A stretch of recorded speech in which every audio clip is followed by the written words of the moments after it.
Some new faces in the crowd. That's good. So hopefully this is for me. All right. So it's another Sunday, and sorry, I was a little bit late today. It's kind of running in. But yeah, I wanted to talk today a little bit about um, the upcoming event in Korea, the Chunwongung opening and the Chunil Sanctum. It's been very much top of mind because it was always the plan that Vicky would go this year to represent Ireland to kind of participate in the national leader activities. But we had this very strong kind of push to go as a family, right? So we're quite inspired to go. We wanted to go, but of course, it's expensive and we didn't have the money for it. So we tried a couple different things, and I made it very clear that we can only go if something happens, right, on the financial side. Um, so, uh, so finally something happened on the financial side, and so we booked our tickets last week. It was kind of like quite exciting, actually. So I'm quite excited to go. It's going to be, it's going to be traveling with three kids across the world. We're going to do a stop in Oman to visit Ellie and James, right? So it's kind of a crazy trip in one sense. Very high probability the kids get sick, and I'm just watching them. Um, but still, I'm very excited to go. But it's got me thinking a lot about these kind of events, right? Because in our church history, we have a lot of providential events, right? Things that we're kind of mobilized to go to, and then a lot of them they kind of fade a little bit into memory, or you go to them and they're like a big workshop almost environment, and then you come home and it's kind of back to the day to day. But there are a few that are like really pivotal, right? If you think about in the 70s, the kind of three big rallies that Father did, especially Yankee Stadium, Washington Monument, right? They were kind of pivotal providential events, right? Um, and it's it's very interesting the way kind of time flows, because usually we don't, we're kind of used to things taking time, right? We don't always recognize if something is going to shift in terms of like historical events often don't feel historical when you're there, right? So it was, I wanted to share about, I realized when we were booking the tickets and talking about the trip that Vicky mentioned she hadn't been back to Korea since Zach was born, right? Which kind of makes sense, but it wasn't something I had actually kind of consciously thought about. It's one of those things that's kind of in the back of your mind until you say it out loud, right? And I realized, that means our experiences, our perceptions of like Korea and what happens in the Providence are going to be very different, because I don't go regularly. I haven't gone every year, but I've kind of gone every other year, since becoming national leader, because there's kind of two events a year in Korea, right? Um, and sometimes other members have gone instead, but it's a big difference going and not going, right? And I realize like that kind of really changes your perspective of what might be going on in the wider Providence. So I did want to share, because there was one event I was at that I kind of remember that I think was a very historical event, but we don't often think of it that way, or it doesn't really register. But for me, because I was there in person, um, it kind of had an impact on me, and I remember it. And this was the palace opening. And I always remember it because it was June 6th, 2006. And I just remember when they announced the date, I was like, are you sure you want to do the palace opening on 06, 06, 06? Right? It's kind of like, it just reminded me when I spoke with Christians before about Father, I would often say very confidently, like, look, Father is either the Messiah or he's the Antichrist, right? But you can't ignore like what he's saying or what he's doing. You have to like, he's not inconsequential in terms of what he's saying about Christianity and doing for Christianity. So that was that date was a bit of I'm sure Father did it on purpose, obviously. There's obviously some kind of restoration there. But I always remember the date because I was always remember thinking like this makes it, very easy for Christians to kind of accuse Father. But obviously he didn't mind or he didn't care, right? So so it was so that was the first thing I remember about it. Also, it was very hard for me to get in. I kind of had to, I don't remember how exactly, but you needed a badge to get in. And I wasn't sure if I'd be able to attend the ceremony. And I managed through some connections or something to get a badge. So I managed to get in the main hall, right?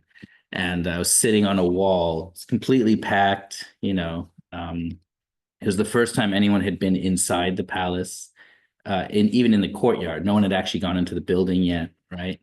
And the two things I remember the most from the ceremony is I remember kind of reflecting and thinking, why are we doing this ceremony, right? That was kind of my question.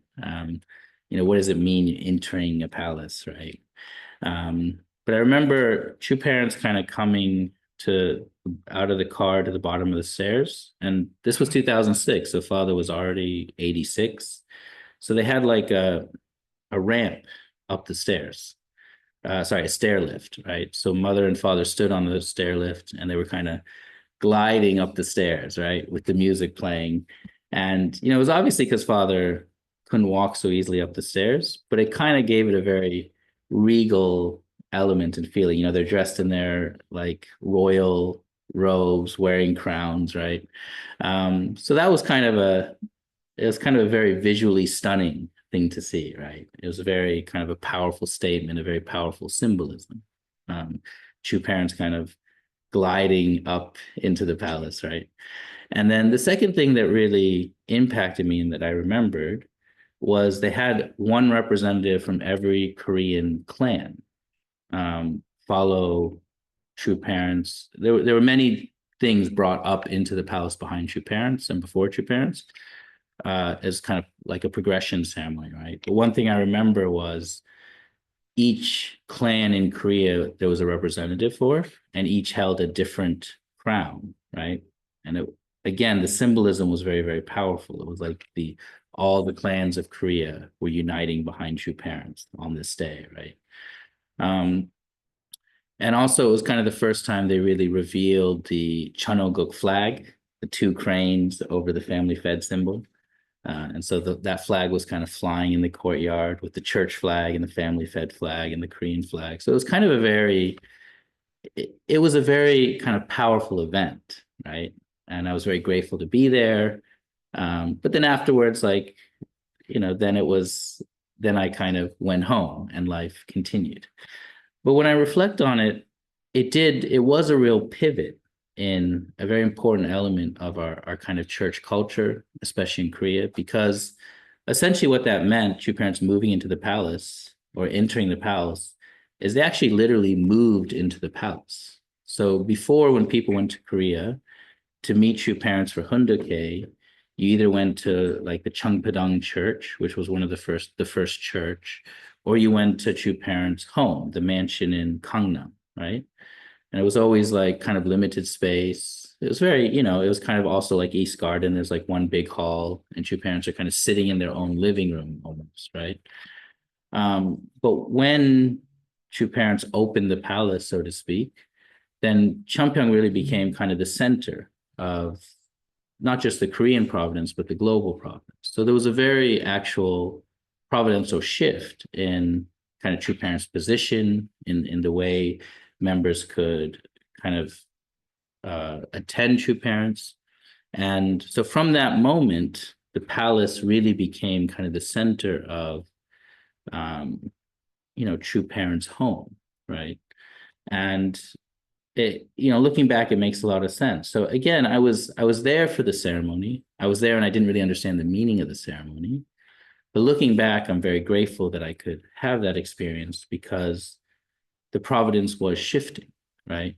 And, you have these kind of big ceremonies to kind of mark the occasion, but the actual work then happens, over time, or kind of sometimes more gradually, sometimes less gradually, but it's never just one day, right? The providence is kind of about growth and development and, the stages of growth. But the days are important. The days are very important. If you think in our own lives, right? Something like the blessing or, graduations, we mark these important days because they're like milestones that we remember. Uh, but for me, it's always, also my character. And I know it's something that I struggle with. It's hard to see things happening instantly or overnight, right?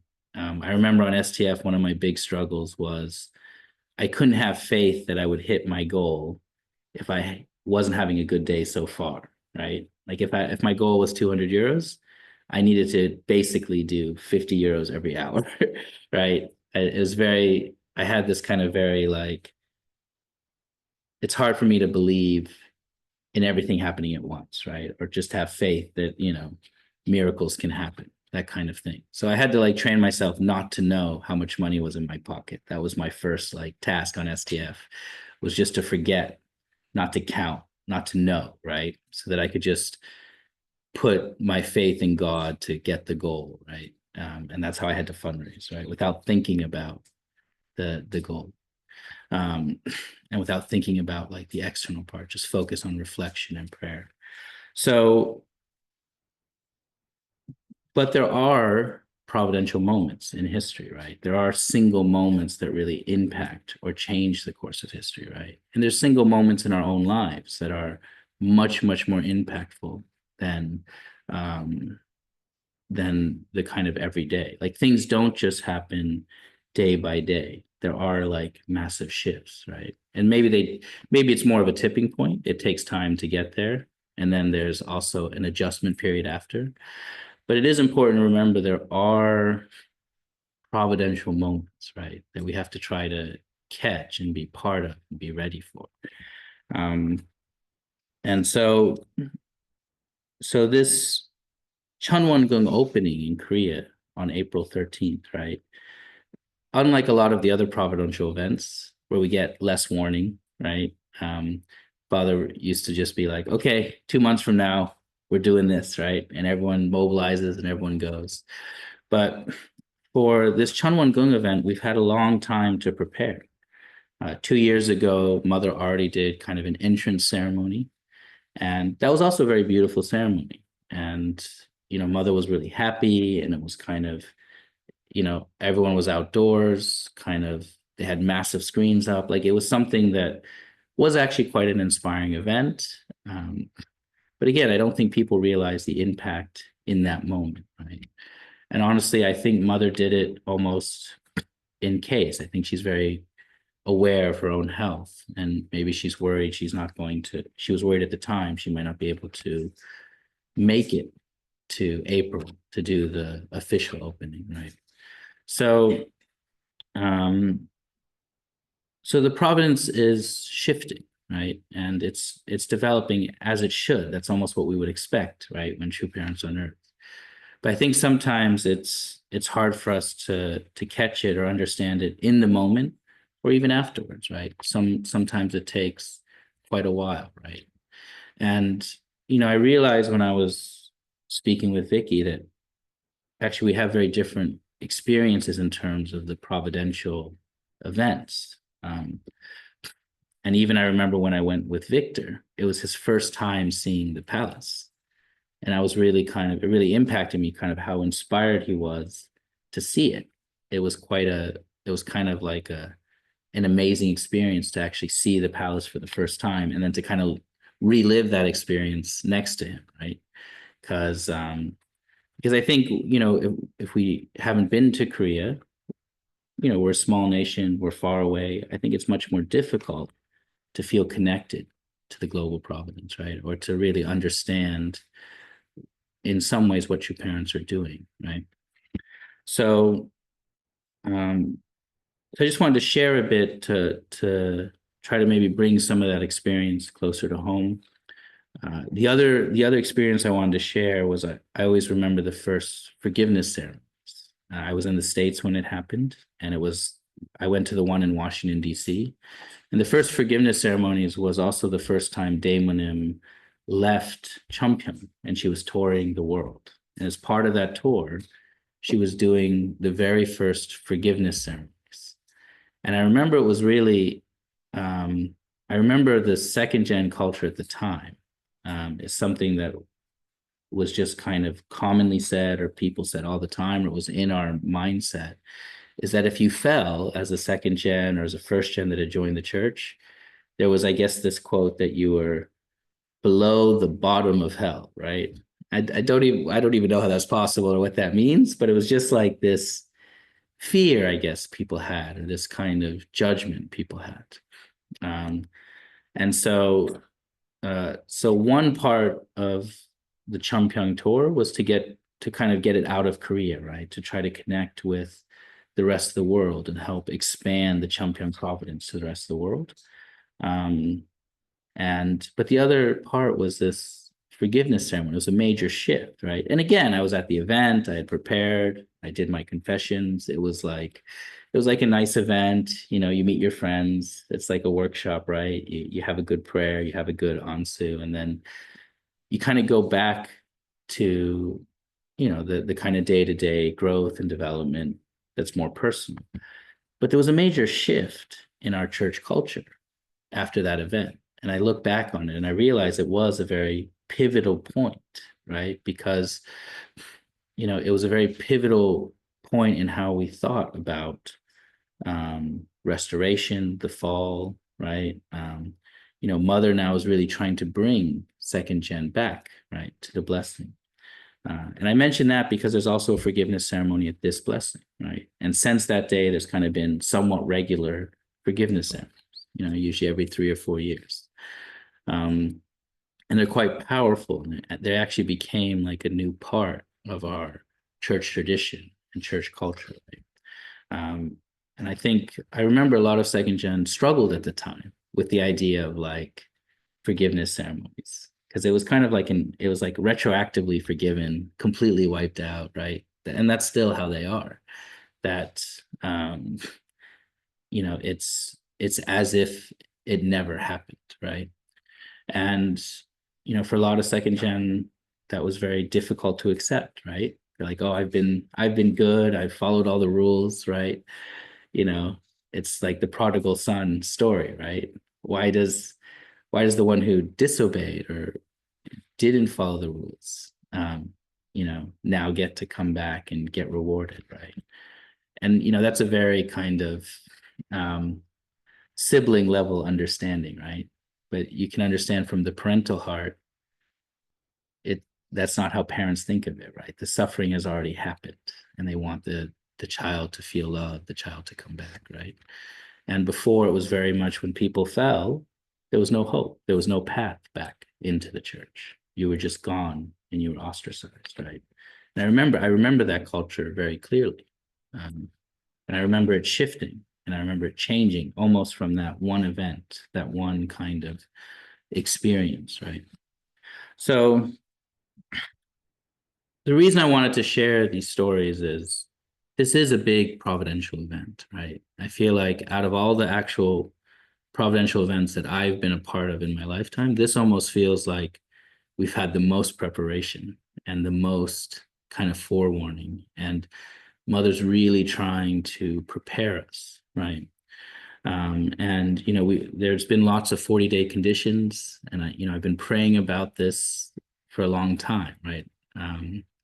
So I wanted to share my own personal experiences because I'm hoping that those experiences in Korea, those providential events, can feel more close to everybody, because I'm very confident there's going to be a shift in our church culture in the providence after this event, right? And I usually find these shifts are very, very positive. They strengthen our church, they strengthen our community, right? So um, so it's just kind of an appeal to really take the time to reflect and to prepare for this event, right? Um, of course, not everyone can go to Korea, but everything will be live streamed. It's one of the great things about modern technology. It might be late at night, right? So I really ask, we should have, I'm hoping we can have something in the center, even late at night, to kind of watch the blessing, right? We have at least one of our second gen getting blessed, right? At this blessing, Rory and Hannah. So I'm very excited for them. I'm very happy I can be there for their blessing, right? And so all the things that are happening in Korea this time, it's over a weekend. Um, I'd ask people really try to prepare, really try to offer something to be part of it, right? Because it really is a blessing to be part of these providential organizations.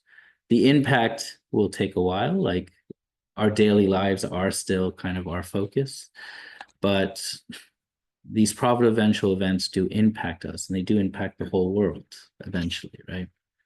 So, please really pray to understand the meaning, pray to really be part of it and to make some kind of offering for it. And I think, it's something everyone will benefit from if they can connect to the real meaning of what your parents are trying to do at the current time, right? And not to take it for granted, or not to just let the moment pass and then play catch up later, right?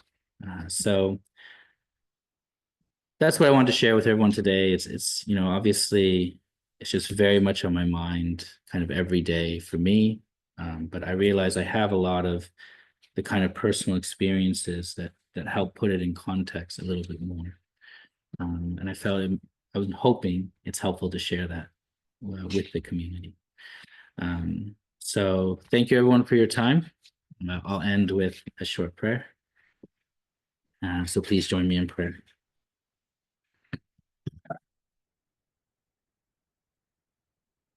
사랑 많으신 하늘 부모님, our beloved and precious Heavenly Parent, as always, we're so grateful to be able to come here on Sunday together as a community centered upon our true parents. We know we really stand on the shoulder of giants in terms of the people who've come before us, the many men and women who have dedicated their lives to your will and to your providence. This nation of Ireland especially has been one full of suffering and religious dedication throughout the ages. And so I pray we can inherit a little bit of that culture and really support true parents, true mother at this time, as she's the physical manifestation now of the providence. And I pray that our brothers and sisters can truly support each other in the journey of this providence. We have this major event coming up in just a couple months, and it might very well be True Mother's last big offering and big event in the course of the providence. Of course, we pray for her health. We pray that she can continue to guide us and help stabilize the future for as long as possible. But we also know that for all of us, life is finite. The end goal, the real purpose, is the realm of heart and spirit worlds and our connection with you. So we pray we can prepare to take responsibility for the providence, for our own lives, and for the restoration and of the people of this world, for the end of suffering in this world. Always we're grateful to have each other, to have a place to come together, an environment of where we can practice our faith and share time together. And we pray that your presence can be with us this week and this day as we share together after the service. I report this with a very grateful heart. In the name of Yangyal, Eli Lowe, a Blessed Central family, in attendance to the Holy Mother Home. Aju. Okay, thank you, Brendan.